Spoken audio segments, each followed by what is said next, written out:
सदाशिवसमारम्भां शङ्कराचार्यमध्यमाम् अस्मदाचार्यपर्यन्तां वन्दे गुरुपरम्परां। हरिः ओं श्रीगुरुभ्यो नमः। हरिः ओं. We have completed up to 36th sloka in chapter 3.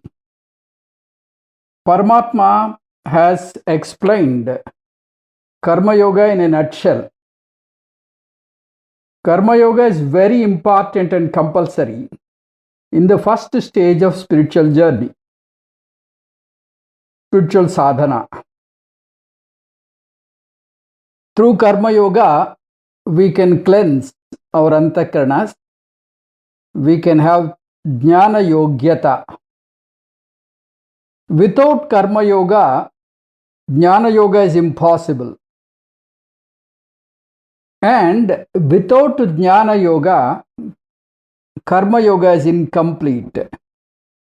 There are people who think that they do not require Jnana Yoga. They can do away Jnana Yoga. They can get moksham with Karma Yoga. That is not true. If you stay with Karma Yoga alone, the journey is incomplete. Once you reach Jnana Yoga by obtaining Jnana Yogyata, you approach a guru and acquire Jnanam and then started reflecting in that Jnanam. You are in that Nishtha, Brahma Nishtha and Atma Nishtha. Then at that stage, Karma Yoga is not compulsory. So, when you enter Jnana Yoga and you are comfortable with the learning of Jnana Yoga and you are already in the Jnana Nishtha, you are given an option to renounce totally the Karma Yoga and take up sannyasa ashramam. You can be a monk. You need not do Karma Yoga and you can totally shift the ashrama from grihastha to sannyasam or from brahmacharyam directly to sannyasa. The second option is you can remain in grihastha ashrama and then reduce Karma Yoga. So, with reference to Karma Yoga, when you are a jnani, either you can reduce or totally relinquish Karma Yoga. This is allowed by Shastra. Once a person gets Jnana Yogyata and enters Jnana Yoga and remain in that reality, then the Karma Yoga is irrelevant. Some people think that there are so many paths, so many ways to attain moksha. There are so many schools which openly tell for moksha, you have meditation, you have yoga, and you have this Karma Yoga. That is not true. Jnana devatu kaivalyam. Only through jnanam and jnanam alone you will get moksha.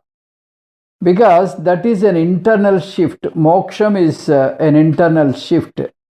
It requires the shift from body, mind, sense complex to that ultimate reality. So, one needs a jnana, and once you acquire jnanam, then stay with that reality. Then we'll see the 36th question, the 36th slokam by Arjuna. He posed a very important slokam which is useful to all of us. Arjuna uvacha athakena prayukto yam papam charati purushaha anichannapi varshneya baladiva niyojitaha. Karma Yoga is one who leads the dharmic life. Without dharma, there is no karma yoga. His dharmic way of life and dharmic actions are dedicated to God. The definition of karma yoga is Ishvara arpana rupena swadharma anushtanam. Taking up your own swadharmam by dedicating all your karmas unto Ishvara. Therefore, karma yogi has to follow dharma. Dharma means a legitimate, ethical, moral and non-corrupt way of life. Karma yoga presupposes dharma. Follow karma yoga, get liberated. This is what we have in the previous slokas. Anvayam and Vyatirekam we discussed. In Anvayam, Paramatma told, follow karma yoga, get liberated. That means periodically, not directly. Karma yoga, you get jnana yogyata. From jnana yogyata, you get jnanam. From jnanam, you get jnana nishtha and then a liberation. If you don't do that, what happens? If you don't take up all these steps, what happens? Viddhi nashtana chetasa. Viddhi nashtan achetasa. So the loss is so great. You have abused your janma. You have abused your, this body, mind, sense complex, your life. You missed the bus. So the loss is a great loss, a loss of one janma. Now in Arjuna's question, it clearly says every human being has got a discriminative power. He knows what is good and what is bad, what is right and what is wrong. A thief knows pretty well that stealing is adharma, stealing is wrong, stealing is illegal. How do you say that?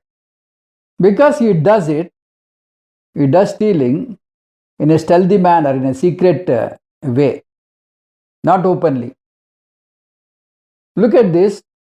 If a thief is robbed by another thief, then he says that he cheated me. That means he knows what is cheating, what is dharma, what is adharma. Even a 5th standard stealing child. In children, this kind of behavior, we have to check it. If you don't check it, it will lead to unnecessary complications. Some children, they are in the habit of stealing. Even that stealing child, a 5th standard, does in a secret manner.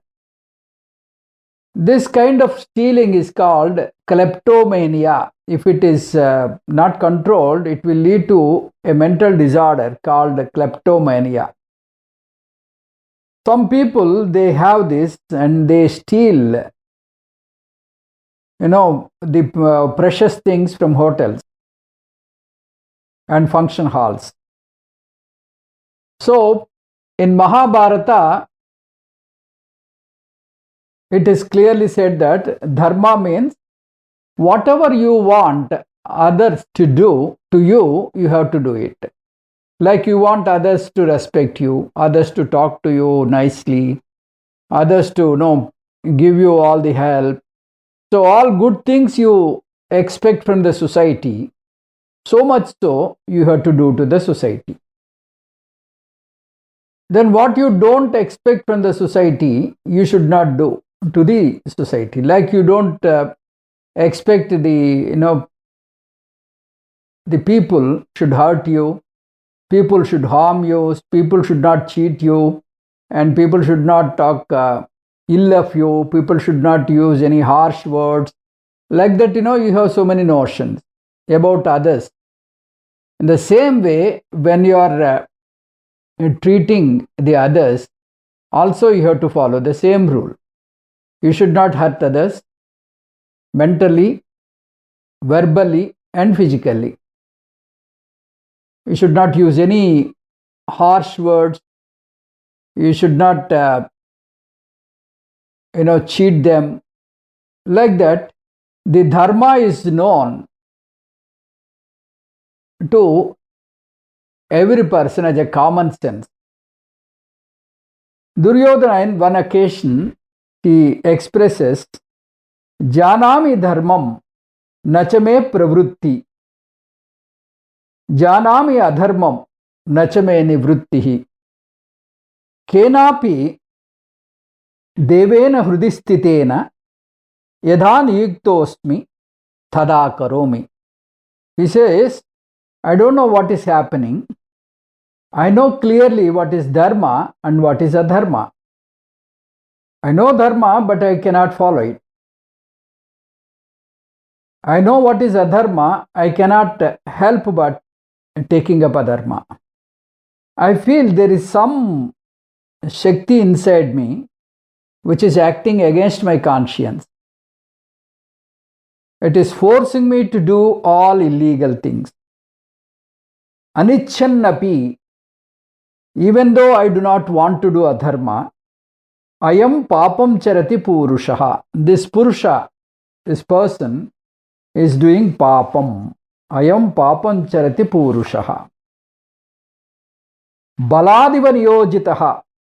As though there is a force from inside making me do this kind of evil acts. Atha kena prayuktaha. By what Shakti is it, making, what is that Shakti which is making these people do all wrong things, wrongdoings, making the people, do all kinds of illegal things and illegitimate things. Atha kena prayuktaha, propelled by which Shakti? The other religions call this as an external agent called Saturn or Satan. There seems to be some kind of devil, some kind of evil force which compels a people to do this kind of action against one's own conscience. Some people blame God. Some people blame planet. Some people blame others. Vinasakale viparita buddhi. Kena prayuktaha ayam purushaha papam charati. Everyone is noble in conscience. There is a fatalistic approach.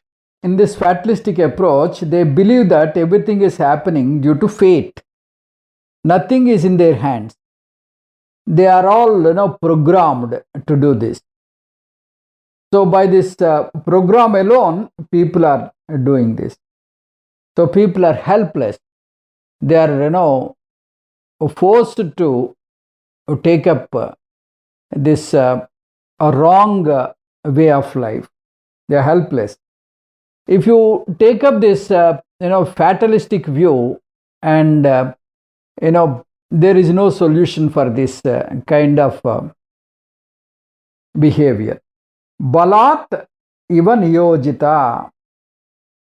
As though a force, a strong force is, compelling you to do this kind of activity, to take up this kind of, evil activity, evil things. It appears as though somebody, kept a revolver straight on your temple and making you, do all kinds of evil acts and making you talk lie, making you speak lie. So, this is how the situation is. Now, Bhagavan is replying for this kind of question. He started with the 37th sloka and answers up to the end of this chapter. Very interesting and elaborate analysis śrībhagavānuvāca kāma yesha krōdha yesha rajōguṇasamudbhavaḥ mahāśanō mahāpāpmā viddhyēnamiha vairiṇam. rajōguṇasamudbhavaḥ mahāpāpmā mahāśanah yesha kāmaḥ yesha krōdha astitvam yenam iha vairiṇam viddhi. Lord replied, it is this desire, it is this anger, it is born of rajoguna, it is insatiable and very sinful. Know this to be an enemy in this life. There is no external angel or devil controlling us. According to Bhagavad Gita, according to our scriptures, there is no external agent or angel or devil or a devil or demon controlling us. It is the ajnanam, it is the ignorance which causes this kind of thing. Ajnanam is of two types. One is lower level, the other one is higher level. In the lower level, ajnanam is about dharma and adharma, not knowing what is dharma and not knowing what is adharma. So there is no discriminative power of knowing dharma. The second level is higher level of ignorance, that is atma and atma. Discrimination is not there. The first level of discrimination, as we have discussed, everybody knows what is dharma and what is adharma by very common sense.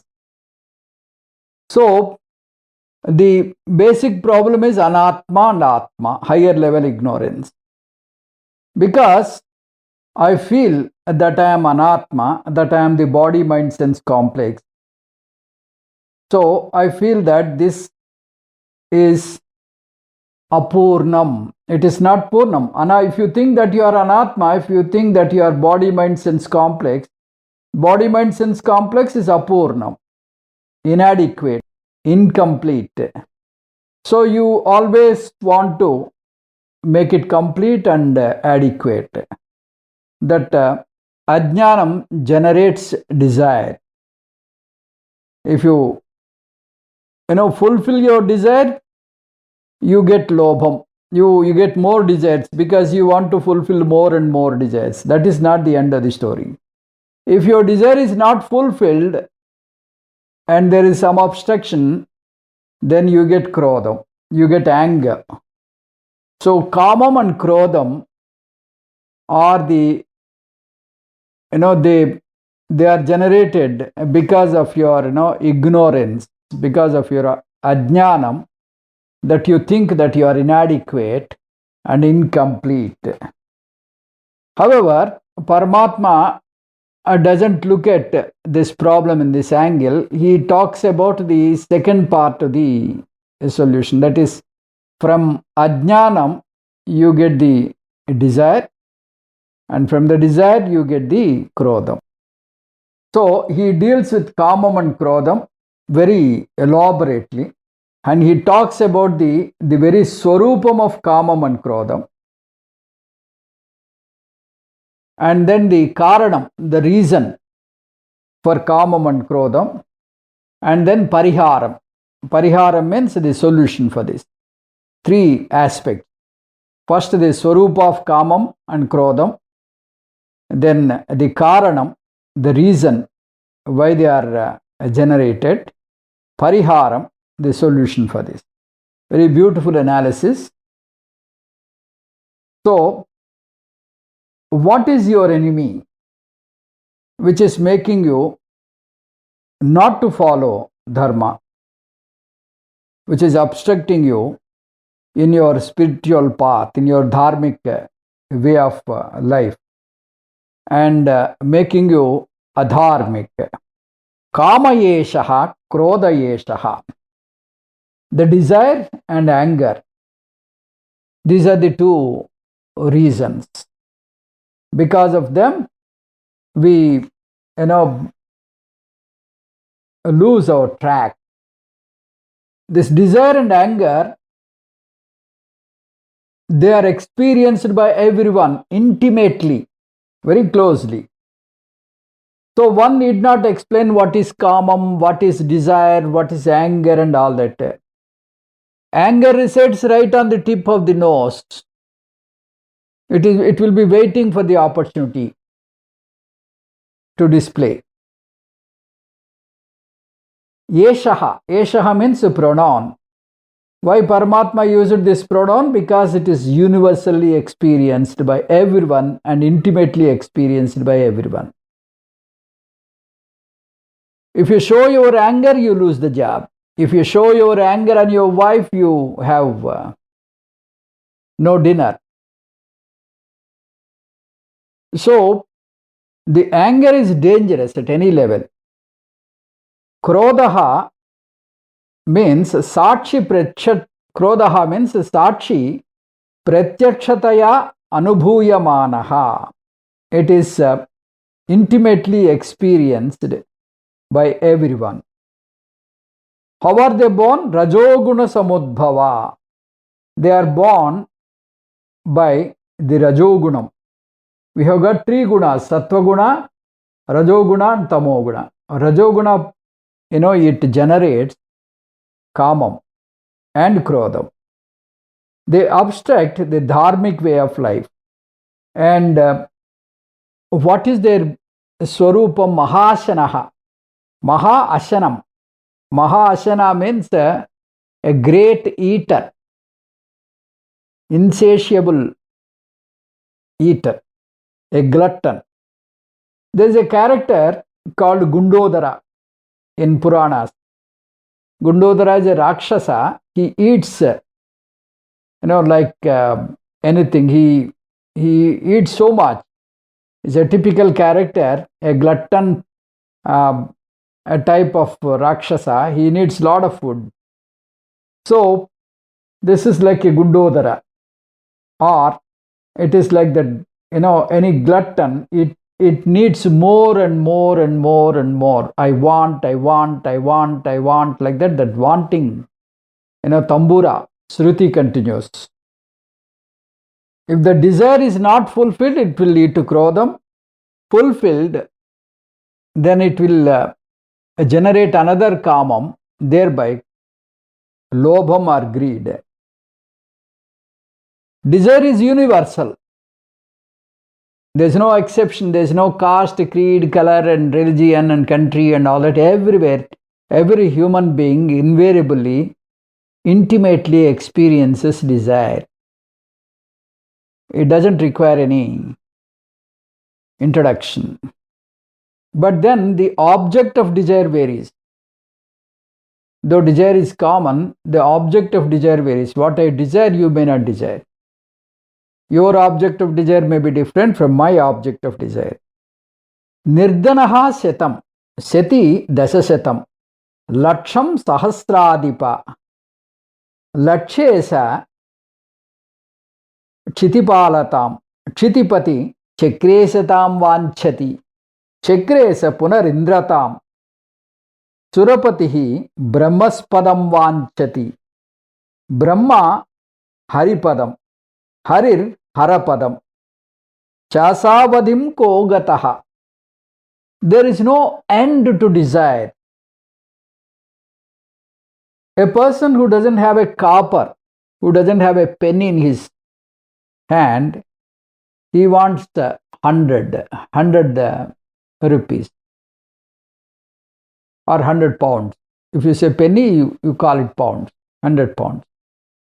A person who doesn't have a single pie, wants to have 100 rupees. Once you get 100 rupees, you want 10 such 100 rupees. 1000 rupees. Once you get 1000 rupees, you want 1 lakh rupees. The sloka says 1 lakh rupees is great. That was the time. Sometime, in our childhood, we used to say lakpati. Now lakpati is nothing. Even crorepati is nothing. You see the scams, we cannot write those numbers, such a big numbers. So, laksham sahasradipa, a person who acquired 1,000 wants to get 1 lakh. Lakshesa kshitipalatam. Lakshesaha kshitipalatam. One who acquires 1 lakh, he wants to a king of a small country. Kshitipati chakresatam vanchati. A king of a small country wants to become a chakravarti, an emperor. Chakresaha punarindratam. An emperor, he wants to be an Indra. He is not happy with his emperorship in the earth. He wants to be a king of all devatas. So, Chakresaha punarindratam. Okay, you ask Indra, is he happy? Are you content? Then Surapatihi brahmaspadam vanchati. If you ask Indra, are you happy? He says, no, I want to become Brahma. Then go to Brahma and interview. Brahma haripadam vanchati. Brahma wants to become Hari. Harir harapadam. Hari wants to become Shiva. So there is no satisfaction anywhere in the entire world. Everybody wants to, get more and more and more and more. So this is the life. Desires are unending. So the Shastra says apurnam plus apurnam is never purnam. It is again apurnam. Whatever you acquire, it is not infinite. It is always finite. So that finite plus finite will be finite only, not infinite. A person feels without a house he is incomplete, and he acquires a house, and then he wants a bigger house or more houses. A person feels happy when he is married. After marriage, you know what happened. A person feels happy if he is having child, and then again, once he gets child, then all his worries start. He wants him to be educated, and then he wants that child to be, in a foreign country. Like that, the journey is extended. A person not having good prosperity wants prosperity, and he feels that he is complete only after. So you just ask a person who is accomplished, who is having that, he will say, no, I am not happy. I want more. So there is no end for this desire. Chinmayananda paradoxically points out the happiness this way. He says that the happiness can be defined like this: number of desires you have fulfilled divided by the total number of desires you have. I repeat this: the happiness can be defined as number of desires you fulfill divided by the total number of desires you have. Imagine I have 10 desires. I have 10 desires. Then my first desire is fulfilled. So my happiness is 1 by 10. When I fulfill the second desire, my happiness becomes more, 2 by 10, 3 by 10, 4 by 10. Like that, when I fulfill the 10th desire, it will be 10 by 10. That means 1. I am whole and complete. Purnam. That should be the situation according to this. But it is not so. What is the actual reality? When you fulfill the first desire, the very first desire, Instead of becoming 1 by 10, it will become 1 by 1000, because by that time you fulfill your first desire, another 100 desires prop up. So you have one desire fulfilled, the number of desires will be 1000. So 1 by 1000. So like that, it is always an incomplete journey. That is why it is said that mahāśanō, these desires are like a glutton who wants more and more and more.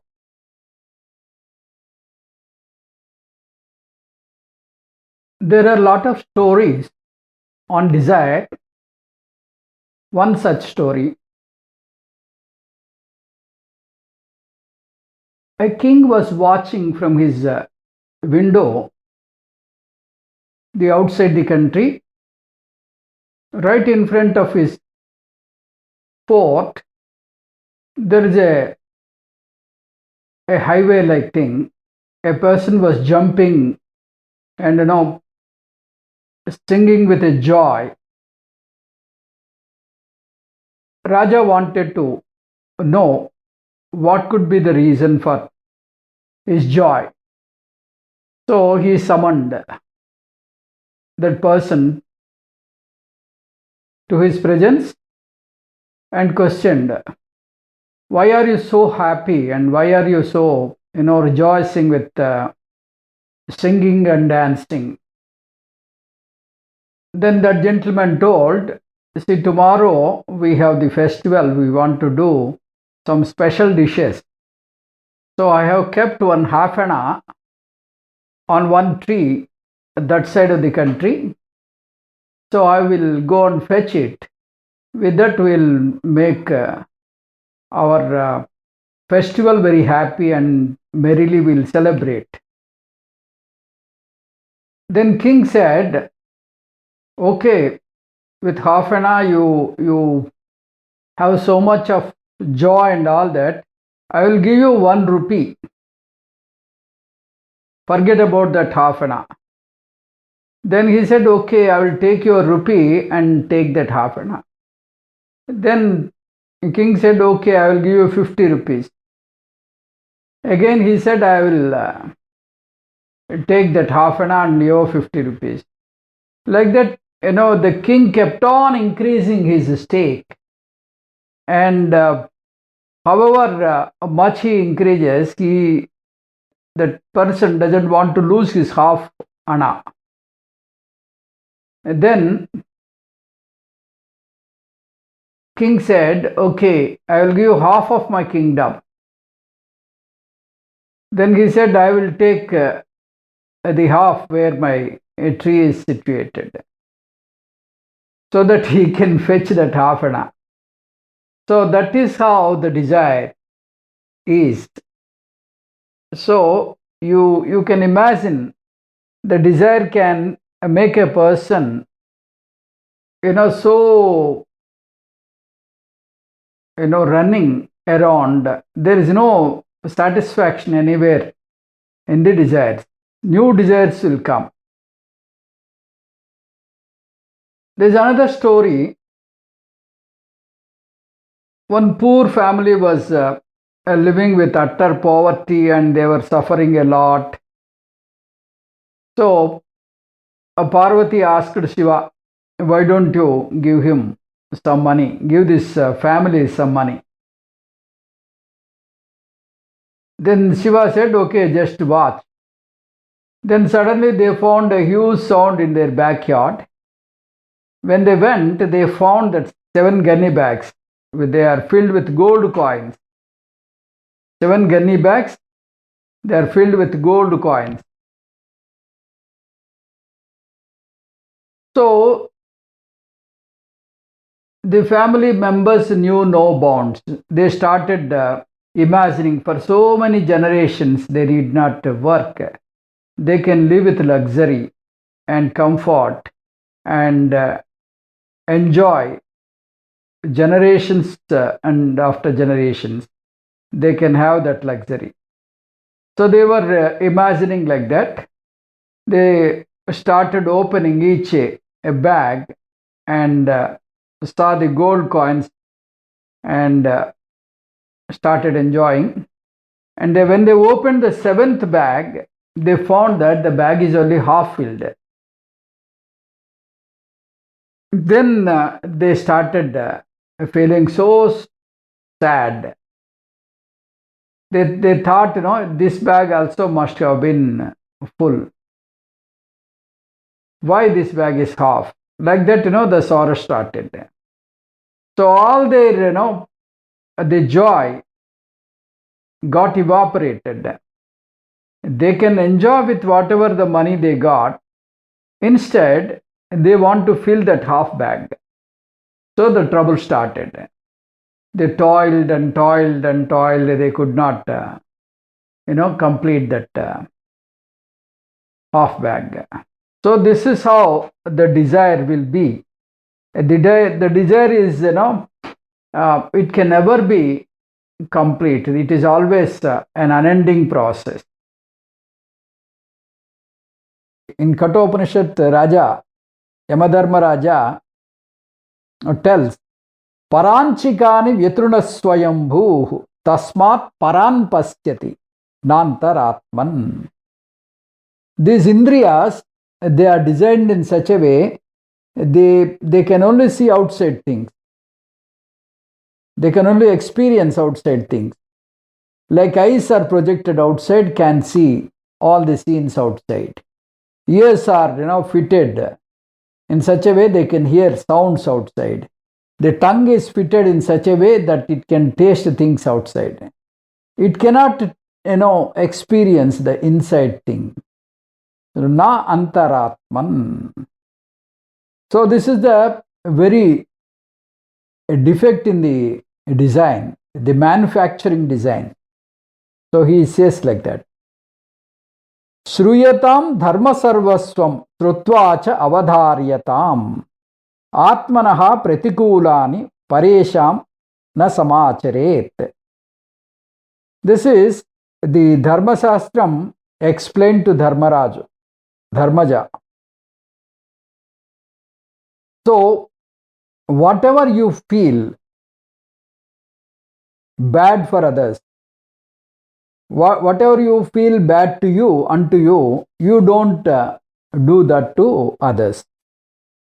Paropakaraha punyaya papaya parapedanam. Para upakaram is punyam, and if you do parapedanam, that is papam. Mahāpāpmā, if you get anger, the kāmam leads to anger. If kāmam is not fulfilled, it will lead to anger. So you do all kinds of adharmic work, adharmic things. All your actions will be adharmic. Then those adharmic actions will incur papam for you. You cannot,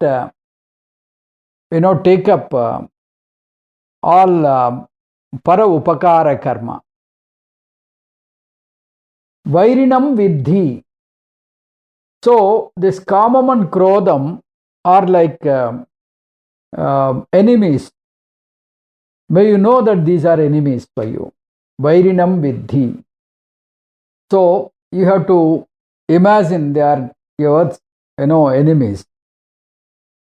Cheknoti haivai ahastodum prak sarira vimokshanat kāma krodhodbhavam vegam stayuktas sukhi naraha. So Paramatma talks about kāmam and krodham in various other chapters also. Time and often he alerts Arjuna to have a control over kāmam and krodham.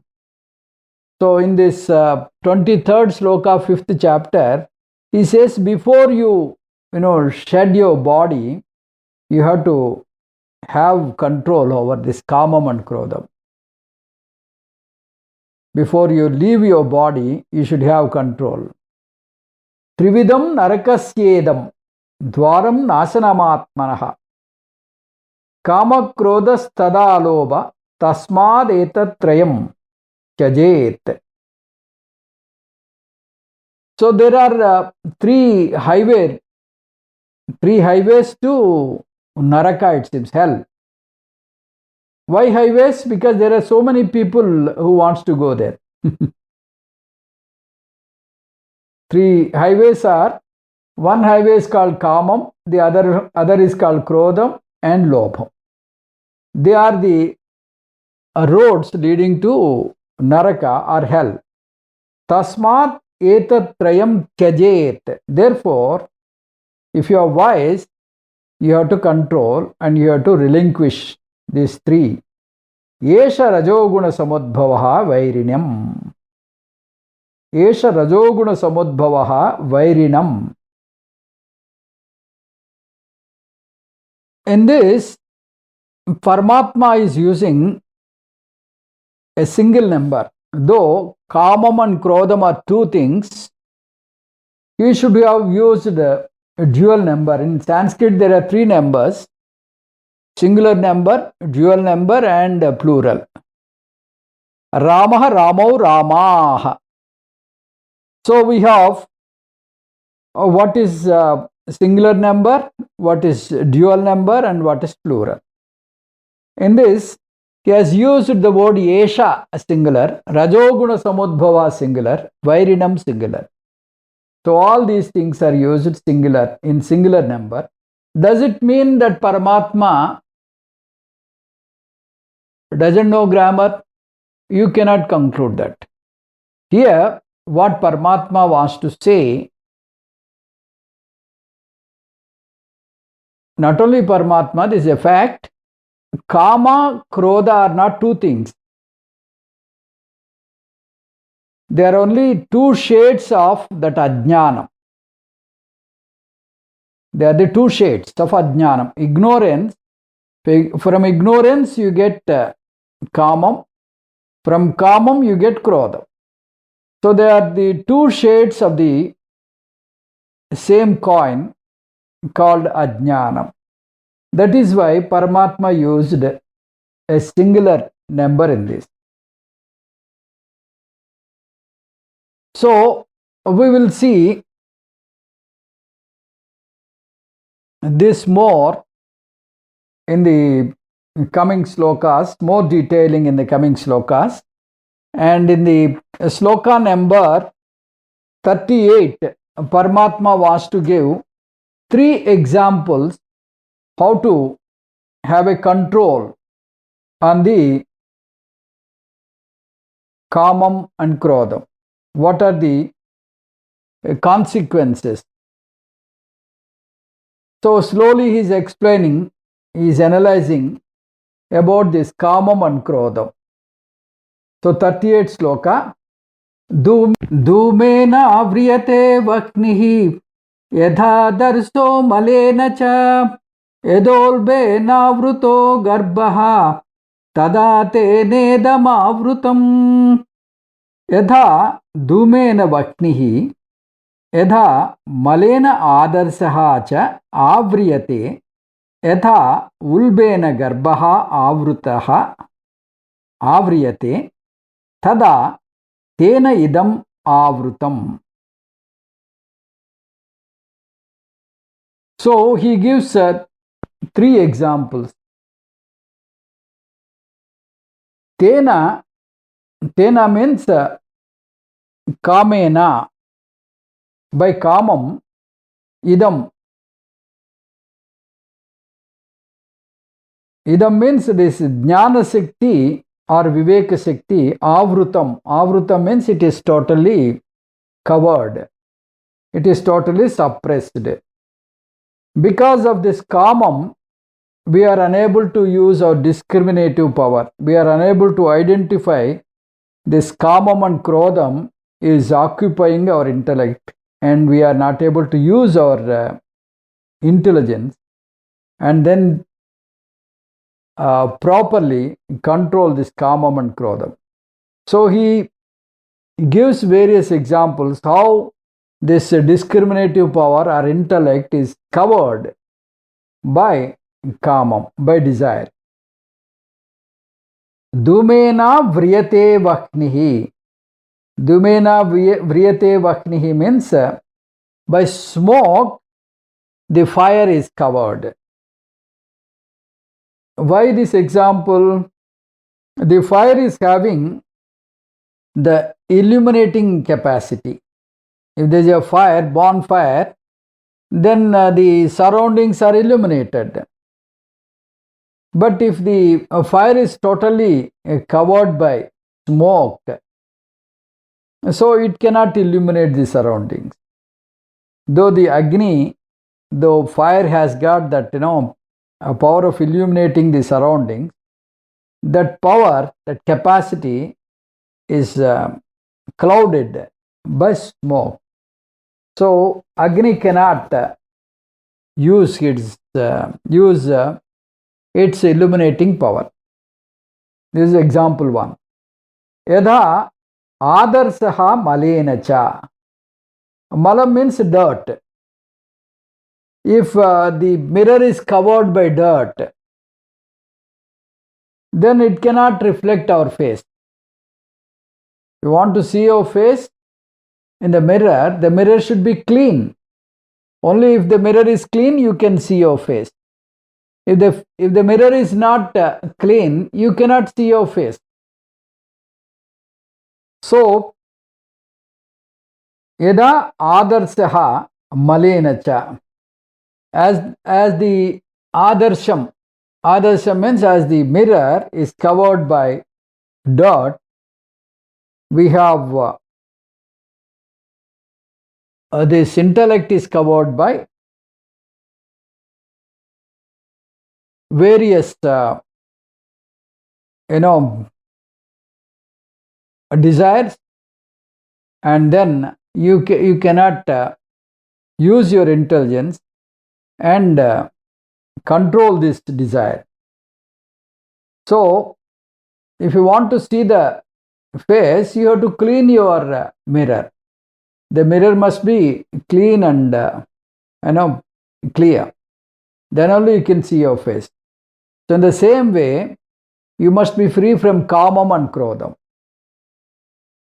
If you are free from kāmam, automatically krōdham is not generated, because we discussed that kāmam and krōdham are one and the same. Yadha dhūmēnāvriyatē garbhastathā. This garbhastha sishu, when it is inside the womb, it is covered by the womb. You do not see the child. Only when when the birth takes place, you can see the child and you can do something to the child. In the same way, there is another way of looking at this. Vulbam. Vulbam means that placenta, the protective layer. When you see the animals, especially the calves and all that, when the offspring of a cow, when it gives birth to the offspring is totally covered by placenta, a protective layer. So if you remove that protective layer, the cow licks the protective layer and removes the offspring from the layer. So this is called vulbam.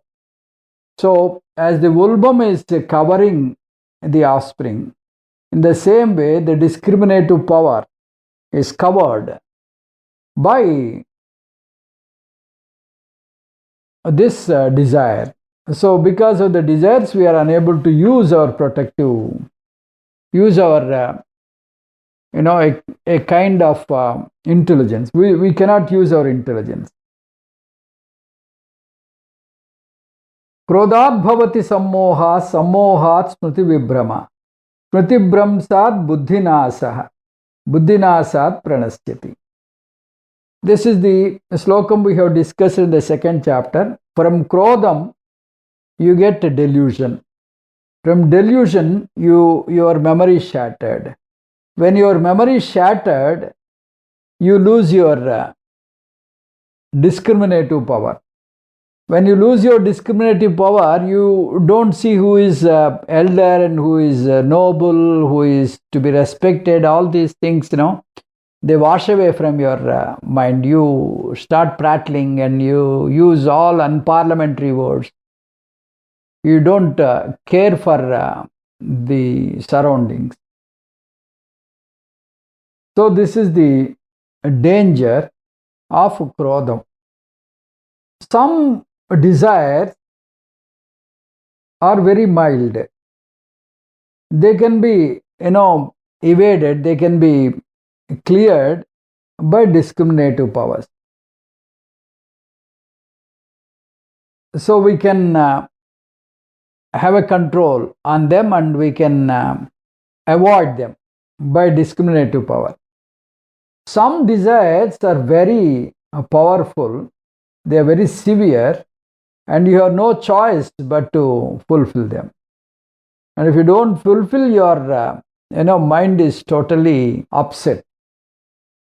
If you have furthermore severity in the balloon, you cannot do anything. Only the maturity. It requires some time to come out of that. Like balloons, the children, they are very pranky about balloons. They need balloons. As they grow, at the age of 25, nobody says, I want balloon, I want balloon. If one says that, we have to take him to doctor.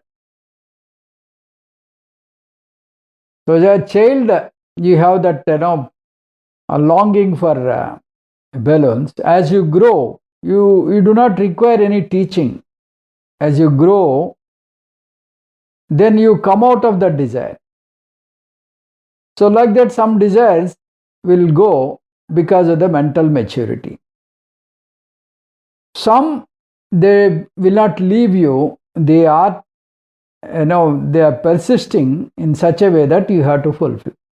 So this is the tambura shruti. I want, like that, They keep on nagging a person and see that the person, deviates from dharmic life and he takes up all adharmic activities.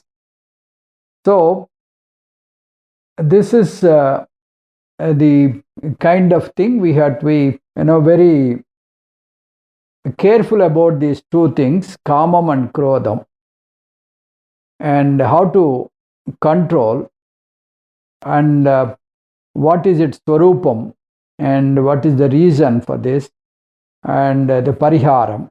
All these things Bhagavan is going to give us in detail. More in the next class. With this, we'll stop today. Swasti. Om Purnamadah Purnamidam Purnat Purnamudatyate Purnascha Purnamadaya Purnamevavasishyate. Om Shanti Shanti Shanti. Harihi Om Shri Gurubhyo Namaha. Harihi Om.